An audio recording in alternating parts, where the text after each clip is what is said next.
Gaan.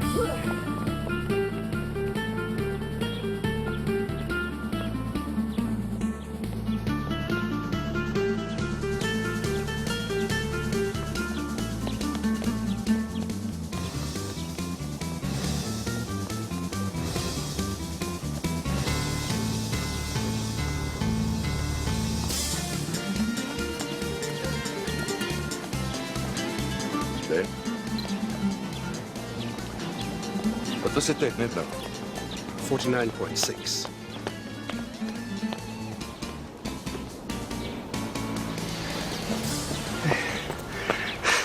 Hoeveel? 54. Elke week van nou af ris ek 5 sekondes minder tussen 2 400's.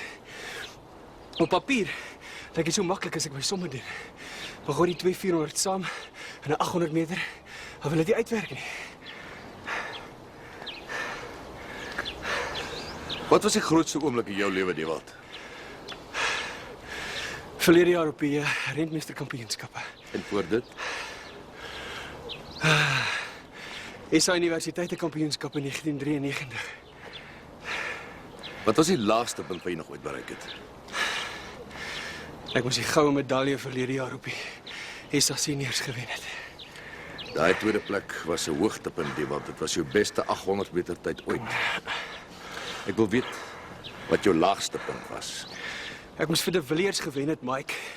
Dan het ek my nasionale klere gekry. Na die 93 SA's het jy jou finale eksamen gedop.